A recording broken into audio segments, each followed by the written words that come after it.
Hey guys, I thought I would do today's video. I would talk to my friend, business partner, Ryan. I've known him for pretty much since I got divorced. I ended up meeting him in Las Vegas in 2018? Yeah, 2018. And I just wanted to get his perspective on like how things are different for him, maybe like how he grew up with dating as compared to me where I got divorced and I had to get this stuff figured out. I thought it'd just be valuable because he had the same mindsets as me. I wanted to improve as fast as possible. I had goals, and they were like, I was coming from a place of never setting goals. So I wasn't used to meeting like-minded people. I was used to people who would just watch football all weekend or just come home and play video games like me. So it was very influential and important when we met that, okay, we're not just going to focus on relaxing and taking it easy. We had goals. We had a purpose. We had a mission. Mm-hmm. And we took that up until recently. We started a business a couple years ago that we started putting effort into. So this video, I just wanted to, talk to you, figure out like how you started to improve yourself, because you started much younger than I did. I started when I was 35. I already had been married, but I was very much coasting. I think it's important because it shows how valuable the people are in your life. They say that the 5 people you hang out with most are what you become. And I mean, hanging out with or spending time with you, like being friends, I feel like we've grown, we've improved each other.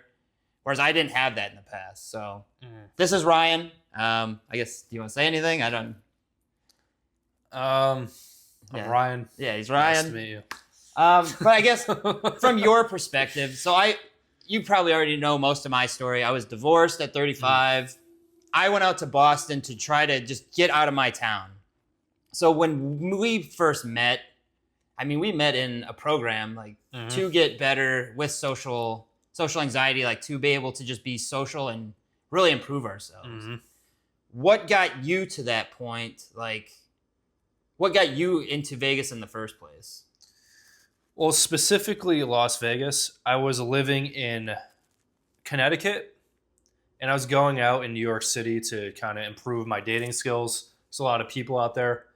But specifically for Vegas, I found New York to be too expensive. And okay. I'm like, Vegas is a good alternative. So it's also a big city, lots of people, lots of opportunity to interact and meet new people. So that was my main reason for getting the fuck out of my small town and shipping across the country. Okay, so you knew very early on that you did not want to stay in Connecticut. Do you have a lot of people that you grew up with that still stay in that area? I have no contact with any of them aside from my parents. Okay.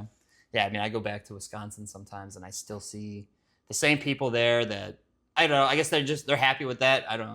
It's not for me, but. No, if you're in a small town, it's just hard. The people there know you. They know you as a specific person, and they don't want you to change, and it's very hard to break out of that. If you move to a bigger city, it's always easier to make a new personality for yourself and grow. Okay. Why did you? I mean, we met in that program. Why did you decide to take a program? You were what, 22 at the time? 23? When I started that program, I was 22, almost 23. About to turn. I turned 23 on the program. Okay. I know for me, I wanted to get mentorship immediately because I was 35. I thought like, oh, I don't have time to waste. I have to really improve myself. I have to do this as fast as possible. I'm going to join a program. I'm going to get this figured out.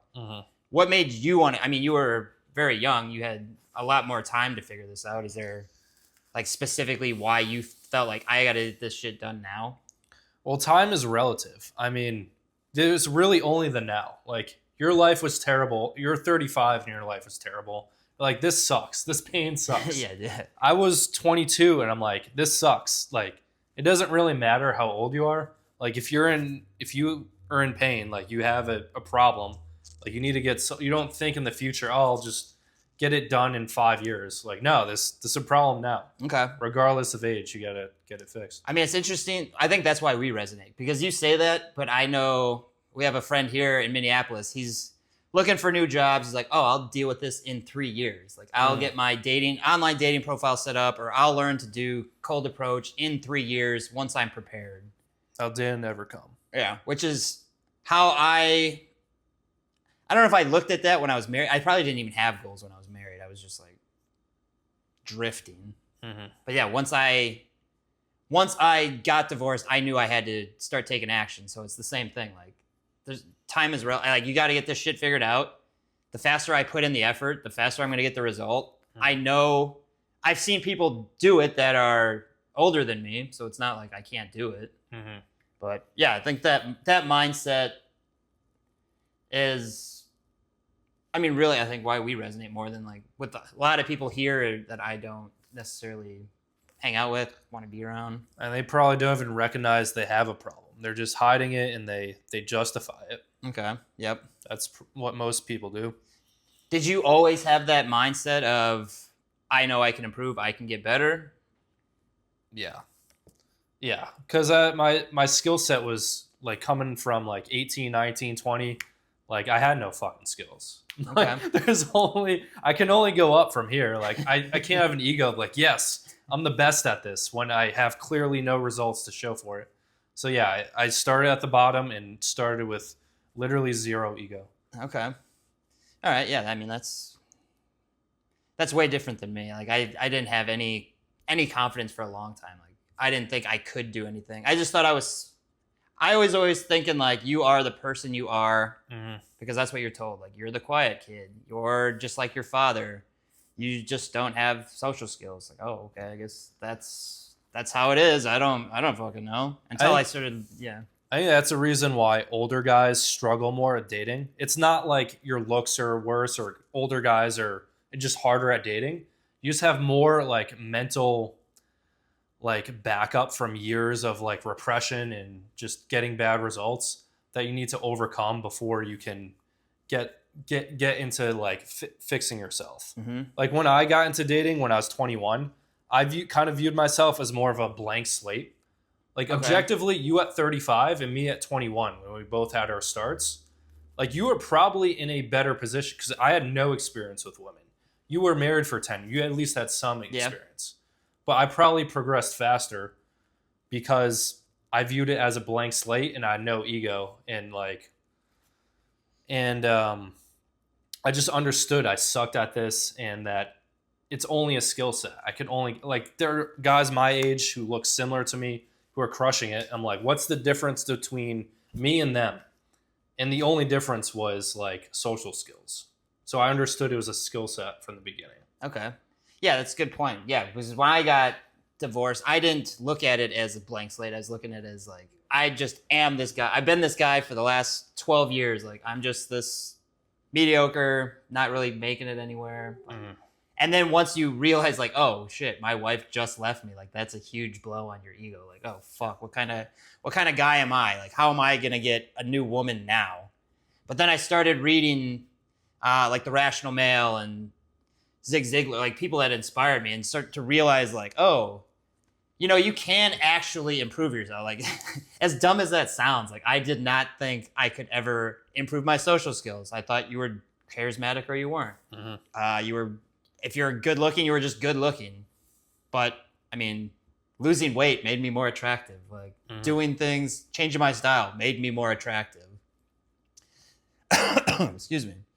How did you come across that this was even an option?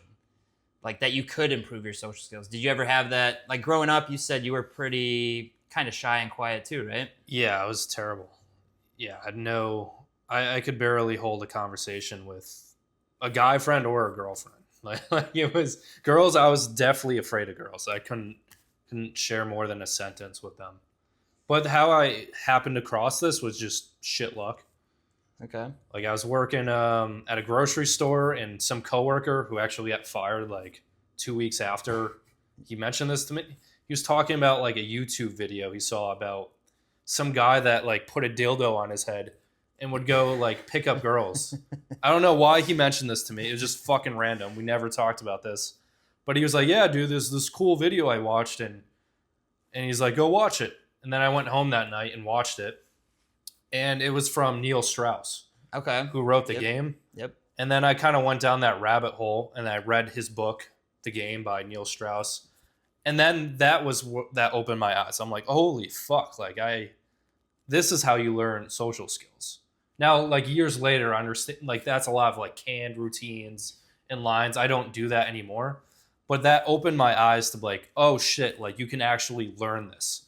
And like if you just say the right things with like the right intentions, like you can get girls. And that was kind of that opened the door for me to improving.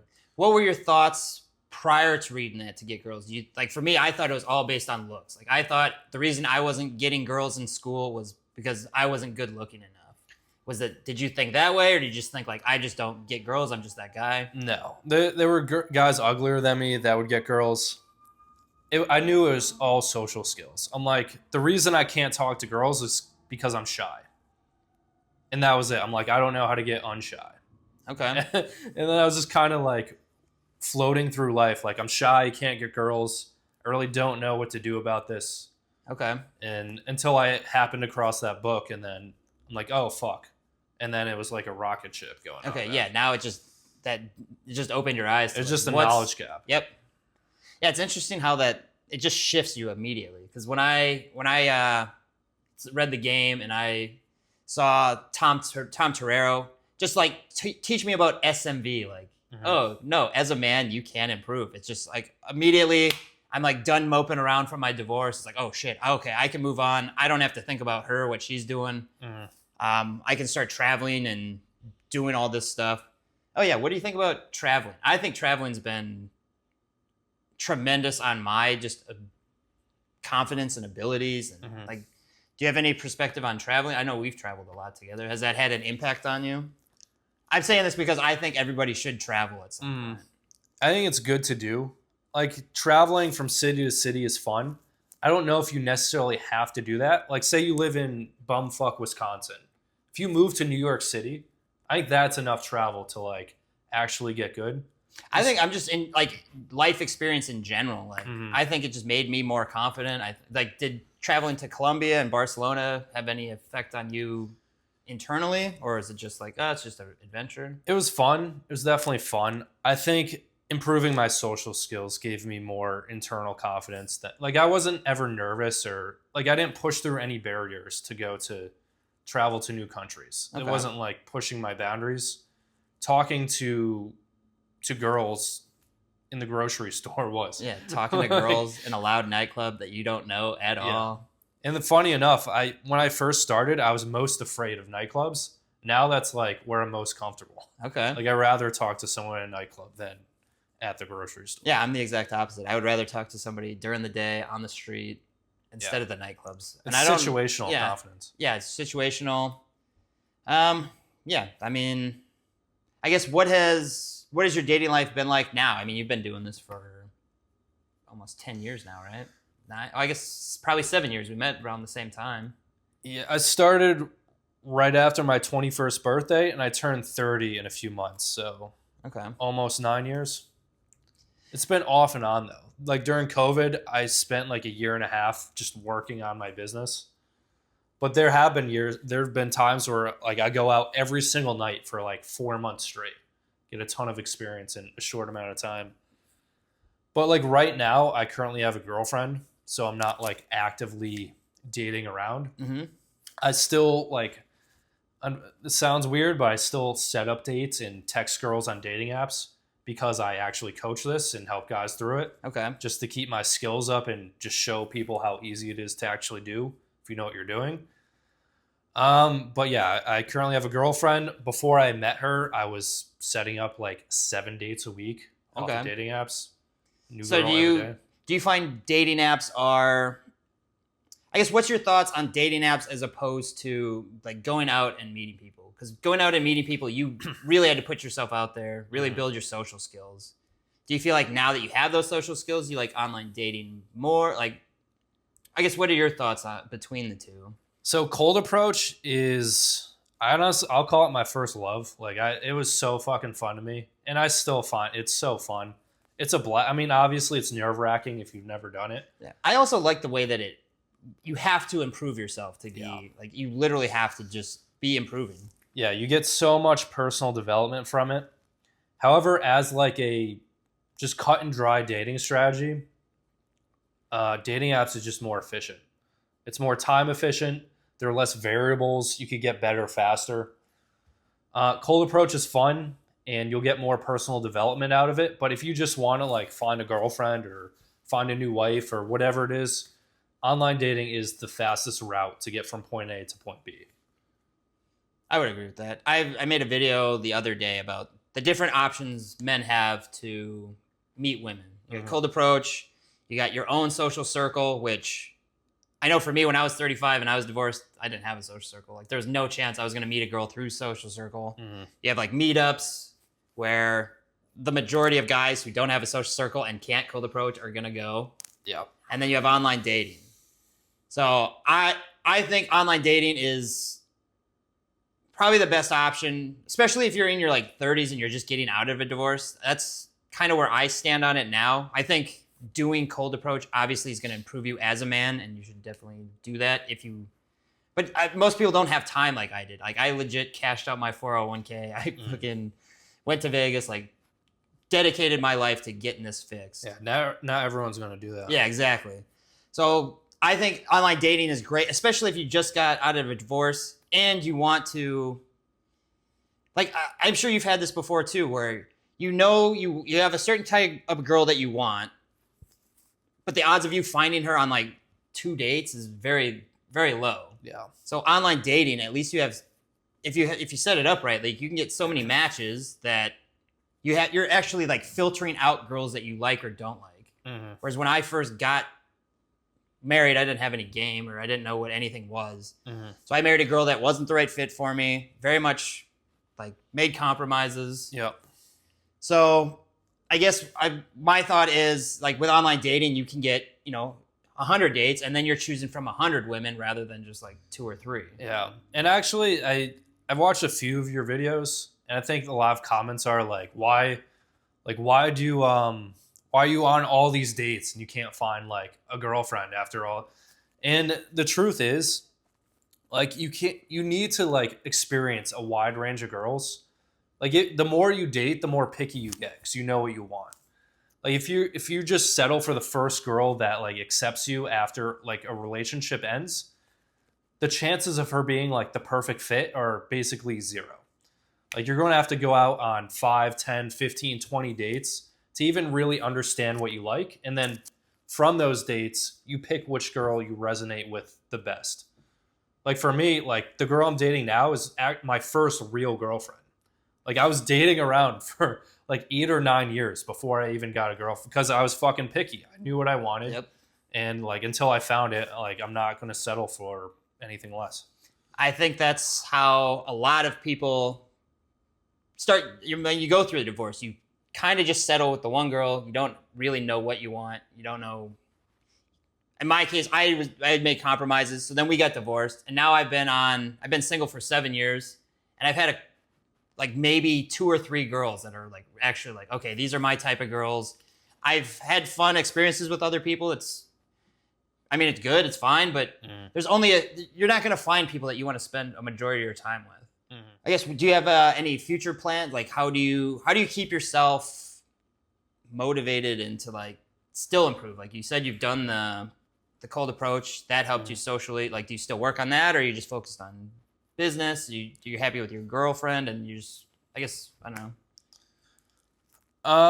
I am happy with my girlfriend in my dating life. I do feel like occasionally I didn't push the boundaries of cold approach to like the limits I could have. Like, I had more potential that I could still fulfill. However, I think having like a good relationship, I'd rather have the relationship. I'd rather not sacrifice that relationship to go like chase around a bunch of pussy, because I really don't even want the pussy. I want like the personal development aspect. Yeah. But I don't want to sacrifice my relationship to go do that. So that's kind of where I'm at. You can get personal development from other areas like business. You'll learn right now I'm learning a ton about myself doing business. I think that's actually harder. Like, building a successful business is harder than getting good with girls. Yeah. So you can get the personal development elsewhere. But yeah, it's kind of where I'm at now. I'm in a relationship I'm happy with. And then I'm just I'm still doing personal development with a different vehicle, which is business. Okay. Yeah, I'm kind of in the same thing. I'm not. Online dating is great. I love the abundance of it, but I'm not that focused on that. I'm more focused on the business, the channel, and everything. Do you have any? I know you haven't been married or anything. A lot of my channel is people who have gone through divorce, but I do see in the comments people saying like online dating doesn't work. Do you feel like online dating doesn't work, or is it just obviously it works for you because you know what you're doing? But is it something that people? Is there a mindset that these people have that it can be switched? Like, in my opinion, online dating does work. You just have to put some effort into it. You have to get some quality photos. Yeah, I'm trying to think of a good analogy. And the only thing I think of right now is like a flashlight. Say you have a flashlight and you're turning it on and it's not going on. It's not working. Well, it's not working for you because you don't have the fucking batteries in it. Same thing with a dating profile. Like, it's not working for you because you don't have the correct inputs. Like, you don't have the photos that get the matches. You're using the wrong types of photos. Your prompts are bad. You're conveying things that women find unattractive. And honestly, it just takes one of them. Like, you're judged by your worst photo. You have one bad photo on your profile, the whole thing is just going to go down the shitter. Like, you need to get everything right, which is why guys struggle, because you make one mistake and you fuck everything up. Do you think a lot of guys struggle because they don't know what works, or they struggle because they don't want to do the work to make it work? It's probably a little of both. I think most guys have a knowledge gap. But there are, like, we have a friend, we set up a whole profile for him, and then he just didn't execute on. He never even set it up to my knowledge. We literally created his photos for him, got him all set up, and he still didn't want to put in any of the effort. Yeah, I mean, you got to be introspective with that. I don't know what most people are. It's probably mostly a knowledge gap, if from my experience, but I think some guys just self-sabotage and don't care enough. I don't know if it's limiting beliefs or they just don't want it bad enough. I mean, I know for me, when I got divorced, like, I wanted to be good with women. Like, that was a motivator. I didn't have to be pushed. I didn't have to be told, like, oh, here's some photos for you for free. Here, go set it up. It's like, no, I wanted to get good at this. I want to get that excelled. I guess that's kind of all. I think that was pretty much what I had in mind. I mean, it's just the whole point of the video was just to kind of show what your mindset was, like the importance of having people in your life that have the same kind of drive and the mindset, because who you're with is going to affect like what you do. If I was some guy who came out to Vegas and wasn't doing the same, like, we wouldn't have hung out, we wouldn't have improved ourselves socially. I know that you have an Instagram that you're helping guys with online dating. I'll share that in the description. You're also doing YouTube videos as well that has like an exact program of what you need to do from A to Z, like photos to get, how to text, what to text. I'll link that in the description as well. Is there anything specifically that you want to share that you're working on that people can find you, or like what they can expect? I mean, most of my information's free. I mean, everything you need to do is free on the internet. It's kind of up to you to execute. I do help guys execute on it, but the information itself is free. I mean, go check it out, and I mean, it gets results for lots of guys. It probably work. You're probably not special. It'll probably work for you too. Yeah, you have to want it. You have to put in the work. It's free. So take the time, watch it, implement it. I mean, it's got everything you need. That's what, I mean, this is how I base my texting off of. It's the same structure, same everything. So, I think that's it for today. Check out Ryan's YouTube, his Instagram. He's always got tips on there daily of girls he's chatting with and what he's doing. We'll see you later.